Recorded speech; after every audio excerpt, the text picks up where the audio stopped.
works. All right. That would be super awesome. Okay. It says we are live, so we're going to rock and roll. So I am super excited. Thank you so much, Dr. Hope, for joining us this morning. Hey, good morning. Thanks for having me. Yes, absolutely. My husband actually does a lot of the interviews for the webinars, and I said, I want to do this one. I want to talk with Dr. Hope. So that is why I'm up at the butt crack of dawn in Vegas. You got up so early for this. I'm so proud of you. That's got to be rough. I'm pretty proud of me too. You still look fabulous, though. How do you do it? You look amazing and gorgeous. Thank you. My hair sometimes, like I woke up and it was like from yesterday night, still done. I was like, yes. Oh, second day hair is the best. Sometimes you just get really lucky. Yeah, you wake up and you're like, oh, how did this happen? I was like, perfect. I was totally going to do like a bun. So I'm glad it worked out. So for those watching, I had a chance to meet Dr. Jaime Hope at an amazing women's mastermind that we were both part of the design team. And it was definitely love at first sight. Oh my gosh, absolutely. Seriously. Just somebody who had so much beauty inside that radiates from the outside, and obviously gorgeous on the outside as well. But just such a positive, strong energy, and someone that I was just so excited to get to know. And all of you guys watching, whether you're watching with us live now or you're on replay later, I will tell you, you're in for a treat. Just a wealth of knowledge and so much love, and just so excited. So it's okay to mention huge nerd. I have accepted that. And she's a huge nerd. So I love how you described yourself. So and officially, so for those who don't know, Dr. Hope is a dual board certified physician, and she works outside of Detroit in like one of the busiest trauma centers in like the country. Yes. She's also an assistant professor at the what's OUWB? What is the school? The Oakland University William Beaumont School of Medicine. Perfect. Hence so she teaches behavior change. That's very long. Yeah. Yeah. But it's a great school. Yeah. That's awesome. And she also does motivational interviewing for future doctors. But I love how you describe yourself. She's like, I'm a reformed food junkie. Yeah. Oh yes, absolutely. I love it. Tell us about that. Oh geez. So I pretty much if you could describe my diet growing up, it would be something like grilled cheese, chicken fingers, Jell-O. I prided myself in being able to eat an entire bag of Cheetos. I'm not talking the individual normal human servings. Once I actually ate the full bag, I feel like I should put that on my resume. Amongst not my proudest moments. I hated everything. I remember, I think I was about 20 years old. I'd always had canned peaches, usually canned peaches in syrup. And I said, oh, I love peaches. And someone handed me one and I was horrified. I was like, why is it fuzzy? I had never had a fresh peach before. Isn't that ridiculous? I mean, you're like, I don't get it. Yeah, I don't understand. What is this weird fruit? So I mean, I would eat bananas and carrots, but nothing, I hated everything green. I would, and I've joked about this many times, but the years of apologies to my mom, she would put a plate of canned green beans in front of me. And I wasn't the tantrum kind of kid. I was the quiet civil disobedience kid. So if she said, you can't leave the table until you finish your green beans, I would just stare at them until bedtime. For real. So in my late teens and 20s, when I started realizing, I knew longer than that I wanted to be a physician. Hey, Jamie, right now, perfect. Yeah. Right now, I hear you perfect. It was like sounding further away, and then now it sounded more clear. Oh, is that better? Okay. Is my crazy hair getting in the way of the microphone? Maybe. Go on. So, but I knew for years and years that I wanted to be a doctor, but I started studying science and health and nutrition and stuff like that. And I was like, oh, so Cheetos aren't healthy. Weird. I didn't know that. Didn't say that on the package. That's not fair. So I figured if I was going to start telling people how to be healthier, I was going to have to start doing it myself. So how did that, so you said you wanted to be a doctor since you were younger. What attracted you to that? I guess, like, where did that go? How did that how'd you go into, like, as you started learning, like, what was that process for you? So, I always loved it. I always wanted to figure out how to help people when we were sick. I mean, even when we were kids, my pediatrician was great. He would take my crazy long hair and put it on his bald head and make jokes, and just I always felt so comfortable. And I was like, wow, I could be a doctor too.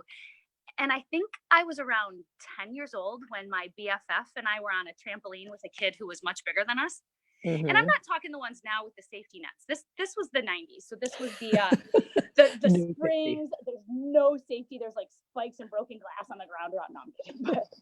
And so of course, you do the thing where the one person bounces and they bounce you the wrong way. And it essentially like launched her. And her elbow was broken and dislocated. And of course, I mean, I was horrified and I was sad for my friend because she was crying. But I remember looking at that like, I really want to know how to fix that. I think I could put that back in place. And of course, she wouldn't let me because she's just like, no, weirdo 10-year-old, go get my mom. But I always loved it. And the more classes I took and got deeper into the sciences and stuff, I was hooked. That's awesome. Yeah. So for you, in terms of habits, tell us more about this. Yes. So we all, everybody, like where that all came from and where really the book came from. And for those who don't know, Dr. Hope just published her book this past a week ago. Yeah, a week ago. It's been out for a week. And it already hit one of the Amazon bestseller lists. Yeah, I'm so excited. Awesome. But we do these crazy things where we'll do a New Year's resolution for 2 days, or we'll do a squat challenge for 2 weeks. And the problem is that's not sustainable. And you don't stick with it. You can't eat, okay, you ate green beans once, congratulations. You need to make this a lifetime habit. And so I started with just drinking more water. I put a chart on my closet in my college apartment and just checked off how many times a day I was drinking water. And then slowly, as it became a habit and it just became part of my routine, I didn't have to check it off anymore. I drink plenty of water every day. It's been some years since then. And I found as soon as you can incorporate something into your real life where you're going to stick with it, see, now you're drinking water. Good job. If it doesn't become a habit, it's not something that you're going to repeat. You're not going to stick with it. And so I started focusing specifically on habits. Okay. And so what did you learn about habits? Like, how did you, I mean, we hear about it all the time and it takes X amount of days to create a habit and this and that. But it's like, okay, I get it, but how do I get to that place? And like, what are the things that helped you get there? For somebody who's on this call going, okay, well, let's, this is interesting. Habit that, how do we make something a habit? Because I've struggled with this like all of my life, with whether it's food regimens or workout regimens or, whatever, studying, whatever it might be. Yeah. So you have, first of all, you have to be realistic. You want to be ambitious in your habits, but you need to be realistic. Look at the habits that you're already doing without thinking of. You brush your teeth every night before bedtime, I hope. Right. But I bet when you, yeah, I know, right? For the sake of humanity. But I bet when you brush your teeth, you also start on the same side every time, don't you? That's so funny. We do so much without thinking. We are such creatures of habit. And so I figured instead of trying to go against our natural human nature, why not just use that for good instead of evil? So create ways in your life that this is just, once you can take it off of your conscious mind and it becomes a habit, it's great. So pick one thing. The problem is people are like, I'm going to work out every single day and I'm going to do all this other crazy stuff and do a million things.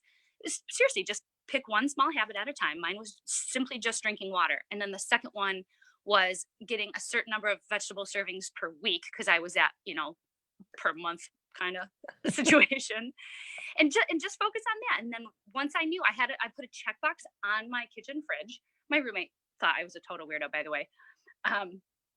And I knew that, I'm staring at this checkbox every day. And so I have to figure out, okay, how am I going to get this through the week? And, you incorporate it so much now, I have so many servings per day and I don't even have to think about it. And you incorporate that and you get onto the next habit, into the next habit. And it's a domino effect. Now, years later, I actually love and crave healthy food and I don't even have to work at it. So then I figure out what's next. So if you're willing to dive a little bit more into that and maybe some of the concepts that are in there and sharing an example. So I know you're sharing your example with like water, but somebody has a certain, you say, okay, make it realistic. Like, well, I realistically do want to work out, 4 times a week or whatever it is. How did you, so I heard you mention lists. So in terms of like how to, like, how do we start this? So it hasn't been a habit. We want to create it. I know once it's there, we naturally repeat it.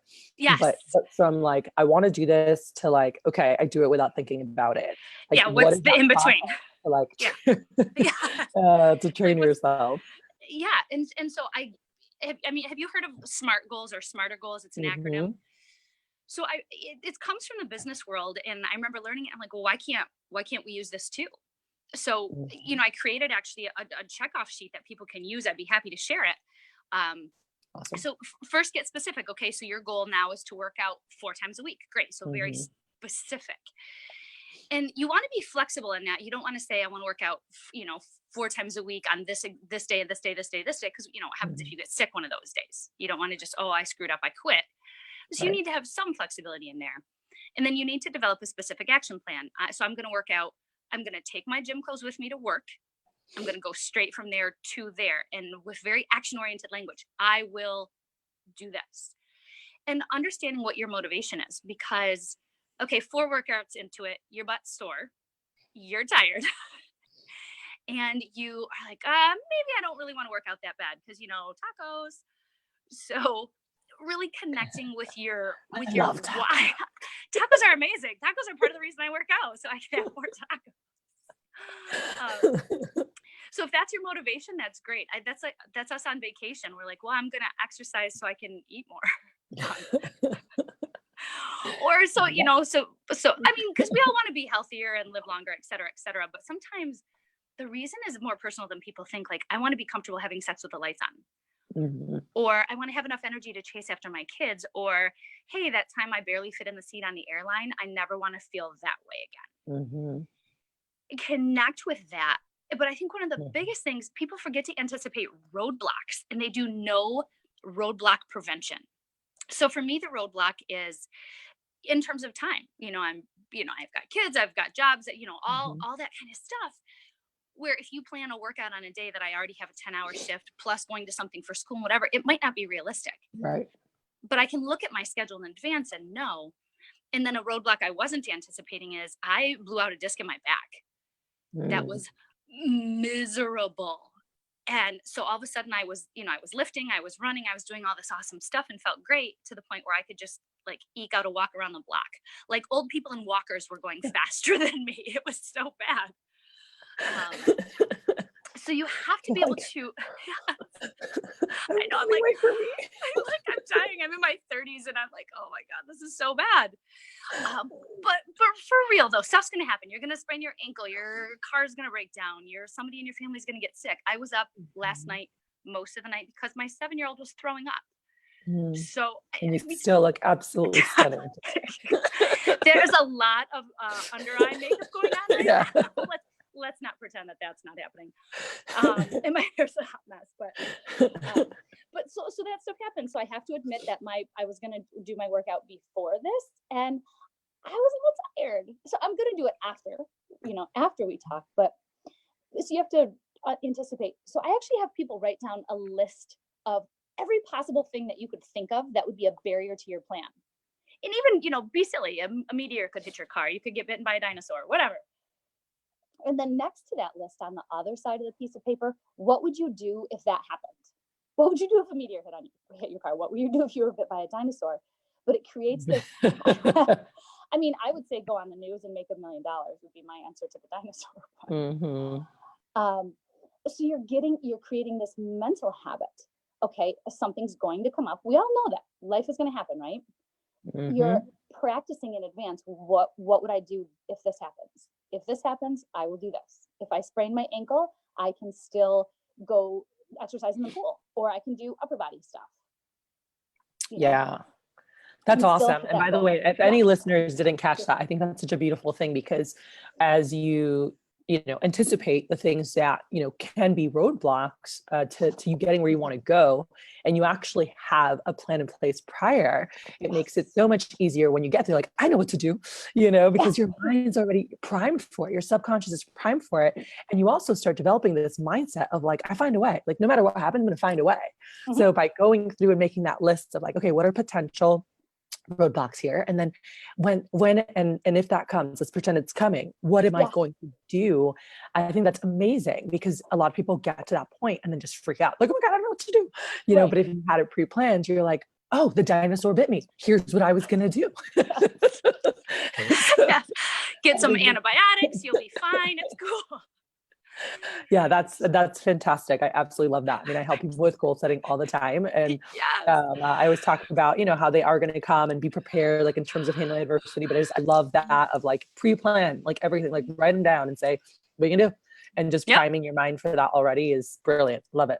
Yes. And it's all just habits. It's just habits you create. And now, I mean, something weird's going to come up that you didn't have on your list. You're like, but I've already created the mental habit of how to do this, what to do about it, and how to get around it. And we're much more simple creatures than we know. I love it. In the very best way, of course. What have you found have been some of the hardest things for people that you're working with or coaching who want to create a habit? What have been the hardest things for them to get there? And then what are some of the things you feel have really, as you've already shared some stuff, but any additional things that you feel have helped accelerate to get them into a particular habit? Yeah, well, honestly, one of the hardest things, because we start with this initial quick motivation, like, yes, I'm gonna do this awesome, amazing change. And then a few days later, you're like, wow, I'm tired. And I kind of I'm like, I don't know, we'll do it again next year. New Year's resolution. See you next year. Oh, gosh, yeah. It's so true. So I really because motivation gets you started, but habit is what gets you going. And so if people are just relying on that initial blush and excitement of motivation, it's not going to keep them sustained. Absolutely. So connecting with that deeper why, that's the only way you're going to keep going. So it doesn't matter what the habit is. It could be absolutely anything. And you will or won't stick with it based on how bad you want it deep down. So I do an exercise with people called 12 reasons. And so you list the 12 reasons why you want to do this habit. And the first few are usually the kind of crap that you tell people on social media, like, oh, I want to get healthy and blah, blah, blah. But it's really, what it really is the more personal stuff, the kind of stuff that if you were filling the sheet out of the thing, you'd be covering it up with your hand. And that's the kind of stuff like, I want to be comfortable having sex with the lights on, or not get my butt stuck in a chair, or not feel embarrassed and winded that I'm walking around with my kids. Those deeper, more personal things. And actually putting it somewhere that you can see and reach this for when the motivation will naturally wane, because that's normal. And staying connected with that. So, I mean, people have done this with every type of habit, whether it's eating more vegetables, whether it's keeping your house organized, time management, going to the gym. It doesn't matter what the habit is. It's how you approach it. Are you doing it smarter? Are you connected with your why and this bigger vision of who you are?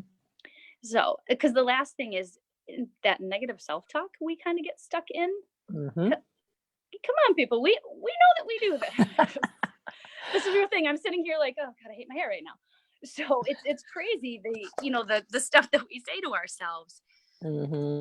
So a lot of people, if you're trying a new habit, but in your head you have this image of yourself that you're a diet failure, or you never stick with your habits, or whatever, you're going to continue to follow what you think of yourself. So I like for people to start really getting this mindset and recognizing, how do you talk to yourself and how do you view yourself? And if you have a negative one, I will let you borrow mine. Say, I am a healthy person. I don't care. I hate that expression, I eat what a skinny person eats, because I was skinny and I was eating Cheetos and corn dogs, people. Skinny does not mean healthy. Healthy, right? I call it like skinny fat. I'm like, you're just unhealthy. I'm like, oh, you look so good. I'm like, your insides could be falling apart. And oh yeah, you're a hot mess inside. So that's phobese. So you don't look obese, but on the inside you are. So the mindset of a healthy person. So, okay, I'm a healthy person. If I start thinking of myself that way right now, I'm going to treat myself like a healthy person. A healthy person nourishes their body. A healthy person is active. A healthy person gets sleep, and takes care of themselves. But you don't have to be a psycho about it. You can eat really healthy and then have a brownie occasionally and just enjoy it and not feel guilty. Because a healthy person is allowed to have a brownie now and then. So it's a big mindset shift, and teaching people to be very, very aware of how they talk to themselves, and connect with your why, and have specific goals set up for your habits. And people are wildly successful with this. That's awesome. So Yeah. I want to recap a couple things to see if anything else comes to mind for you that you might want to share. And by the way, listeners, and I'm looking on here, if you have any questions, I mean, I see people laughing about like habits and stuff. Like, yeah, those never work out. Yeah, seriously. But as far as, so like kind of, recapping here. So somebody's like, all right, I want to set out to do this thing, so Yeah. first, why the heck do you want to do it? Yes. For me, that's normally with any, whether I'm helping someone in business, starting a company, or any of their health goals, it's like, well, why? Right. And so I play the why game. I love your 12 reasons. And I'm like, well, why? And they're like, well, because I want to do this. I'm like, well, why is that important? And they're like, well, because this. And I'm like, well, why are your kids important? They're like, what do you mean? And I'm like, why is it important? They're like, well, I never had my dad there. And, and it like dives deep. They always end up crying by the end. You get to that 12th reason and all of a sudden it gets real. I know. And it's like, we live in this world that's so superficial and we're all culprits of it at times where we're like stuck here. And there's so much stuff. And in the end, like, so many people are just like, wanting to make someone proud or, feel loved, feel a part of something and, connect with their kids, maybe how they didn't connect before. And I think it's, when you really dive into those things, that's what keeps anything going, because it's a true motivation, because for me, if I'm like, oh, I want to look good or I want to look good for this, I'm like, yeah, cool. But then I'm like, I really just want to eat a pizza more. You're like, I'll look good tomorrow. Screw this. Yeah. But like having, and you mentioned another thing. So I wrote, like your 12 reasons or really figuring out like, why the heck are you on? Do you want to form this habit? Like, why does it even matter to form this habit? Right. Then actually writing it down, which is so big for all goals and having it somewhere where you can see it. And I love you mentioned like your checklist and I'm a checklist person, not everyone is. So you can make a fun eclectic one for the artsy people, but having basically it's that a visual representation of accountability to yourself, right? Where you're like, oh shit, I got to check this box. Because you're staring at it and you're like, I even do, my workouts for the year, minimum of 3 times a week. And you're staring down 156 check boxes and it's the middle of the year. You're like, oh, I got to get moving. Yeah. It's great. And then I also do affirmation type stuff. I've got positive quotes on my walls. I'll stick Post-its in my car. I will literally write on my bathroom mirror. Which it's easy to wash up. Everybody calm down. But just like write a note to yourself. I'm a healthy person. You got this. Whatever it is that you need to see it until you start internalizing that message and believing it. And then let your light shine and share that with others because we could all use some love and affirmations. Love it. Awesome. So yeah, let's try to write down why, having that accountability. And then obviously, for anybody else, and I'd love to hear your suggestions. I know like typically when I'm working with people or coaching people, that's a big part of no matter what it is, really knowing what you need and not feeling ashamed if you feel like you need more accountability. Like you want to have a coach who's like checking in with you daily or weekly or whatever. Like that's a good thing. That means you actually care about your goal. And some of us need that more than others. And I think it's important to really like own that, and know like, what, if I have to report to somebody weekly, like I'm more likely to do it. Oh yeah. They're going to ask you and you're like, oh crap. It's much harder to do excuses. And so I have a Facebook group called the Habit That Tribe. So kind of based on the book. So people can find, you can find accountability partners and there's posts. It's just stuff to help keep people going. And it's interesting because different people on there are working on different habits, but it's all about that support. If someone's going to post, okay, guys, I'm going to do this every week and check in. And now you've got a group of not just friends, but strangers. We'll call you out. We're like, hey, where's your post? How you doing? Step it up. But everybody needs that kind of accountability. So find a mildly ruthless friend that will just call you and be like, get it together, girl. You said you were going to do this. My sister's perfect at that. I told her, that I had a specific goal and I was going to do it. And she's like, okay, write me a blank check. And if you don't do it, I'm going to send it to an organization that you hate. I'm like, you are so wonderfully mean. That's great. But it was such a perfect idea. Oh, and I definitely did it because there was no way my money was going to them. That's fantastic. Well, Dr. Hope, are there any, I know you've got so much going on today and I appreciate you taking time even with your son being sick, but just any other thoughts that come up and just, things that you've seen that you feel could be helpful for anyone as they set off into this new year, right? I feel it's such a great time to talk about this because we're 2 weeks in and some people already are off their New Year's resolution. Oh yeah, or, some of them are long done. Yep. Feeling challenged, like, oh, I screwed up. Now I have to like, wait till next year. And, I guess just if you could speak to that, like your thoughts on that and just any keys right now as they move in and go through the year. And if they ever do fall off, from the, like, what's your process? What do you tell your clients, your people when that does happen? It's that concept, like, okay, you had a piece of cake, well, you might as well eat the whole cake. No. I actually had somebody tell me. I love that. No, you're like, no, it sounds great. So there was half a cake left, and so she ended up eating the whole half. But then she knew her family knew there was a half cake left, so she had to bake another cake. And then she's like, so then I had to eat half of that. So it's even. I was like, oh my god, there were so many points along the way that you could have just stopped yourself and said. So we have this crazy idea. It has to be New Year's. It has to be on Monday. It has to be something. There is no reason that on a Tuesday at 11:49 Eastern Standard Time that you can't just, you ate cake for breakfast this morning. That's fine. Go get some kale and some broccoli.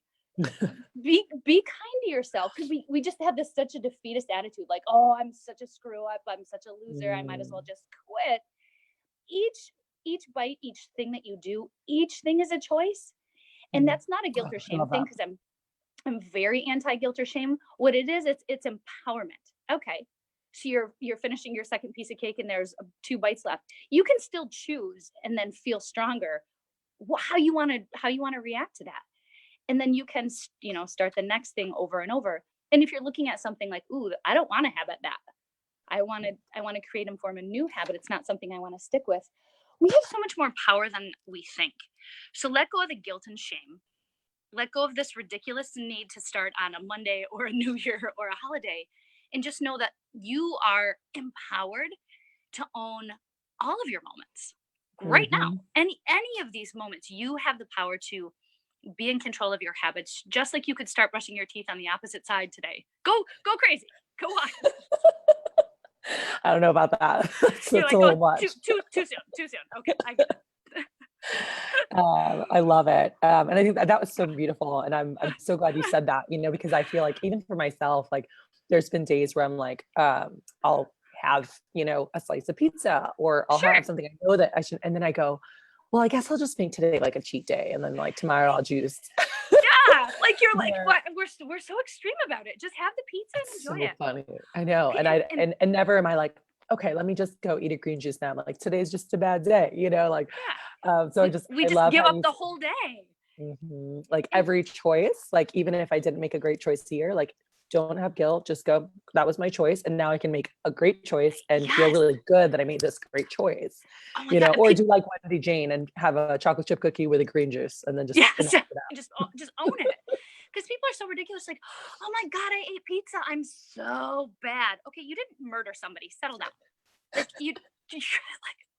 we've taken it to way off the deep end with that. So just own your next choice. I hope you at least enjoyed it while you had it. And then get into better habits. It's honestly, it's easier than we think if we just hack our natural human nature and just get rid of all this ridiculous stuff that we don't need. Awesome. I love it. Any other parting words of wisdom, Dr. Hope? Oh, no pressure. Let me say something really smart. Just kidding. No, honestly, it's so much more simple than people think. You got this. You got this. Write it on your mirror. You have the power to make the choices. You in your mind decide, I am a healthy person. Make the choices that a healthy person will eat. A healthy person will occasionally enjoy some pizza. It's delicious. And just start feeling empowered and amazing to own your choices, because you got this. Love it.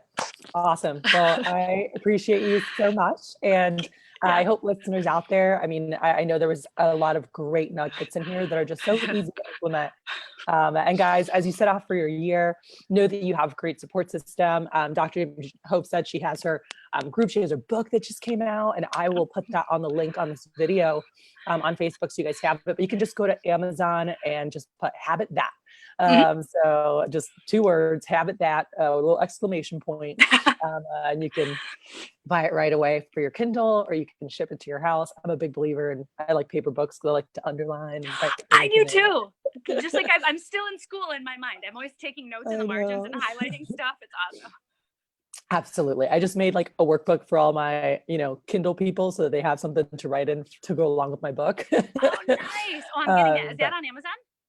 I'm not yet. I'm Oh, finishing the last part of it. But yeah, okay, cool. go out there, get the book, people, Yes. start creating great habits. It's never too late to start. You didn't screw it up. You can always make a new choice. Yeah. Thank you, Dr. Jaime Hope, for that empowering of just like Yes. own the next choice and feel empowered. Don't let yourself, don't stay in that state where you tear yourself down. We all do it, but you have a choice to make a choice to feel stronger. So Yes. awesome. Oh my gosh, I adore you, Kathy. Thank you so much for having me. Yes, absolutely.